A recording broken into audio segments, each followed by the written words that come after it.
Hello friends, welcome to YouTube channel Investonomic. तो आज हम कुछ इंटरेस्टिंग और डिफरेंट टॉपिक पे डिस्कशन करने वाले हैं।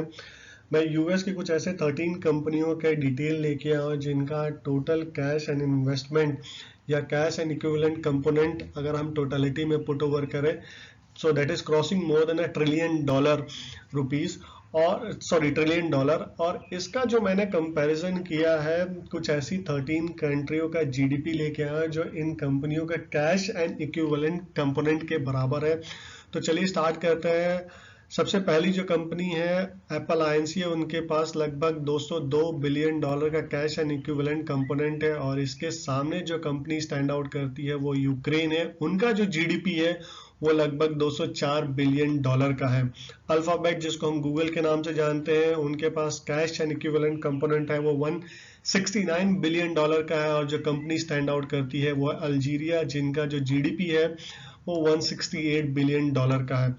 माइक्रोसॉफ्ट $132 बिलियन का कैश एंड इक्विवेलेंट कंपोनेंट है। और जो कंट्री स्टैंड आउट करती है वो मोरक्को, उनका जो जीडीपी है वो लगभग $132.6 बिलियन का है। Amazon, उनका जो कैश एंड इक्विवेलेंट कंपोनेंट है वो $86 बिलियन पे स्टैंड आउट करता है। और जो कंपनी उनके आगे स्टैंड आउट होती है वो है ओमान, इनका जो जीडीपी है वो लगभग $86 बिलियन का है। अगर हम ये पहली 4 कंपनी देखें और इनका कैश और इक्विवेलेंट कंपोनेंट देखें तो ये मोटा मोटी लगभग $600 बिलियन अप्रोक्सीमेटली इनके पास कैश इन हैंड है। और देखने वाली ये भी बात है कि ये सारी टेक जायंट कंपनी है, न्यू एज कंपनी जिसके नाम से जाना जाता है, और इनकी लिस्टिंग जो है वो नैस्डैक स्टॉक एक्सचेंज में है। जो उसके बाद 5th कंपनी है वो है जनरल इलेक्ट्रिक, जिसको हम जीई के नाम से जानते हैं। उनके पास कैश इक्विवेलेंट कंपोनेंट जो है वो $68 बिलियन का है। और कंट्री जो है उनके सामने वो क्रोएशिया है, जिनका $68.5 बिलियन का जीडीपी है।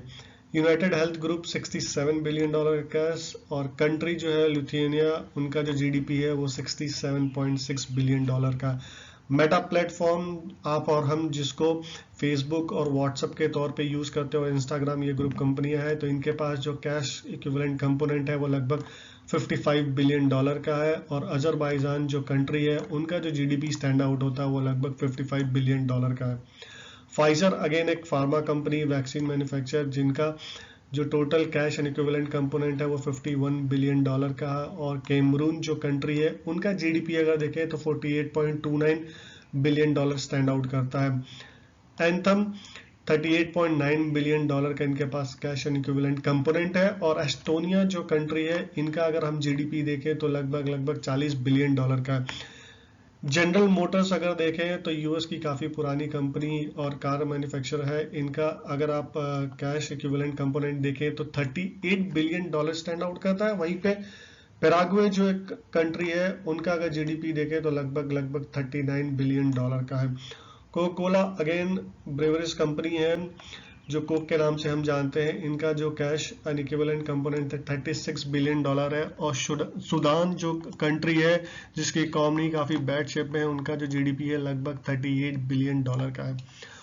फोर्ड मोटर अगेन यूएस की काफ़ी पुरानी ऑटोमोबाइल कंपनी है, जिसका कैश रिजर्व लगभग $36 बिलियन का है। और इसके आगे जो कंट्री स्टैंड होती है वो नेपाल, इनका जो जीडीपी है लगभग $36.296 बिलियन है। इंटेल अगेन एक चिप मैन्युफैक्चर कंपनी है, काफी पुरानी कंपनी है, बहुत चर्चित कंपनी है। इनके पास जो कैश एंड इक्विवेलेंट कंपोनेंट है वो $35 बिलियन का है। और सेनेगल जो कंट्री है उसका अगर आप देखें जीडीपी $30 बिलियन का स्टैंड आउट होता है। अगर ये सारी कंपनियों का हम एडअप करें और total cash and equivalent component देखें तो लगभग $1 ट्रिलियन से ज्यादा होता है। उसके सामने जो मैंने कंट्री फिगर आउट किया है वो नीदरलैंड है। इनका जो जीडीपी है वो लगभग $1.07 ट्रिलियन का स्टैंड आउट होता है।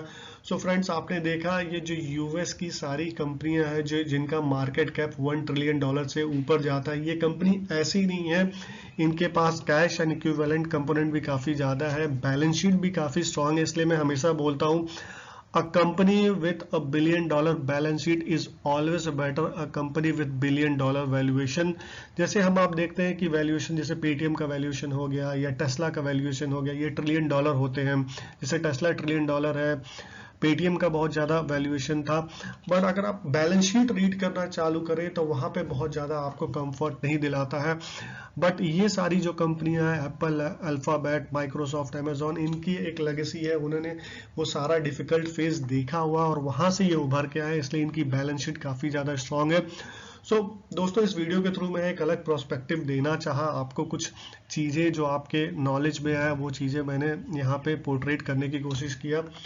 होप ये वीडियो आपको अच्छा लगा होगा। अगर अच्छा लगा हो तो अपने दोस्तों के साथ प्लीज़ लाइक कीजिए, सब्सक्राइब कीजिए, और till then thank you, take care.